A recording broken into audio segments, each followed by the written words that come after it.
Hello everyone, my name is Jocelyn Ramirez. Welcome to my week 1 presentation. Before I get started, I'd like to give you a quick overview of what I'll be covering today. In today's presentation, I'll introduce myself. I'll then introduce Paul Light's 4 Tides of Reform and discuss each of the 4 reform philosophies: scientific management, war on waste, watchful eye, and liberation management. I'll briefly explain what each philosophy means, how it applies to public sector human resource management, and provide an example from a public sector agency, before wrapping up with a few closing thoughts and a reference page. A little about me: I enjoy spending time with my family.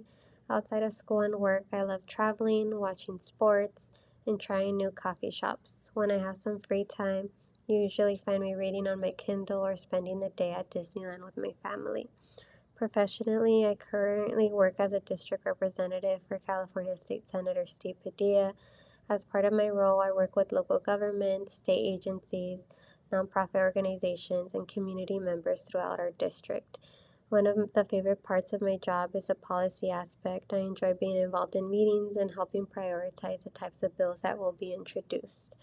I decided to return to school to pursue my Master of Public Administration because I wanted to continue growing professionally and expand my knowledge of public service. My goal is to take on greater leadership opportunities, continue learning, and become the best public servant I can be.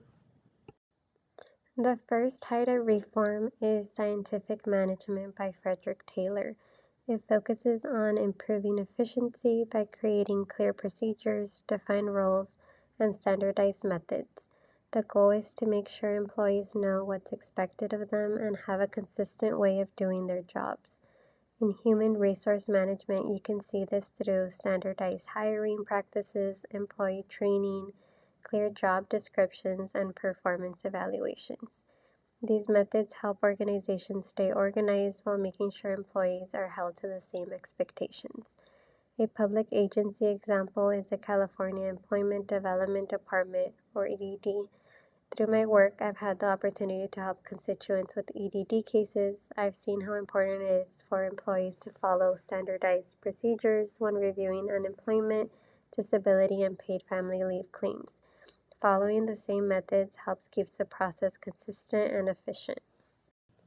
The second tide of reform is war on waste. This philosophy focuses on reducing unnecessary spending and making sure public resources are being used responsibly. The goal is to be financially responsible while continuing to provide quality service to the public. In human resource management, this can include reviewing budgets, monitoring staffing, and making sure employees are following policies when using public resources. These methods help agencies stay accountable and use their resources wisely. A public agency example is the Riverside Local Agency Formation Commission, also known as Riverside LAFCO. LAFCO reviews changes to city and special district boundaries to help local governments operate more effectively and make informed decisions for the community. Through my work, I've worked closely with Riverside LAFCO on a project of a dissolution of a special district. I've seen how detailed the process is. Every decision required financial review, legal requirements, and public meetings before anything moved forward.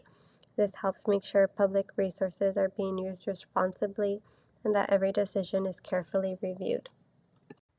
The third tide of reform is watchful eye. This philosophy focuses on fairness, transparency, and making sure government is accountable to the public. The goal is to build trust by making sure government follows ethical standards and gives the public a voice in the decision-making process. In human resource management, this can include following ethic policies, treating employees fairly, protecting employee rights, and making sure hiring and disciplinary actions follow the same standards. These practices help build trust within the organization. A public agency example is City of Indio City Council. Before a council meeting takes place, agenda items are posted ahead of time under the Brown Act so the public knows what will be discussed and has the opportunity to attend, provide comments, and stay informed. This helps keep government transparent, gives the public a voice, and holds the city accountable for the decisions they make. The fourth type of reform is liberation management. This philosophy focuses on giving employees the flexibility to think outside the box and find better ways to do their jobs. The goal is to improve services by encouraging new ideas, teamwork, and focusing on results instead of just following the same method. In human resource management, this can include giving employees more responsibility, encouraging collaboration, and allowing managers to try different approaches that improve the workplace environment. This creates an environment where employees feel supported to share ideas and they continue improving the services they provide. A public agency example is a desert recreation district. The district is always looking for new ways to serve the community by creating programs and activities based on what residents need. Employees have the opportunity to share ideas, work together, and make changes when something can be improved. This helps the district continue grow and provide programs that better meet the needs of the community. These are the references I used throughout my slides. This concludes my week 1 presentation. Thank you for watching and I hope you enjoy the rest of your week.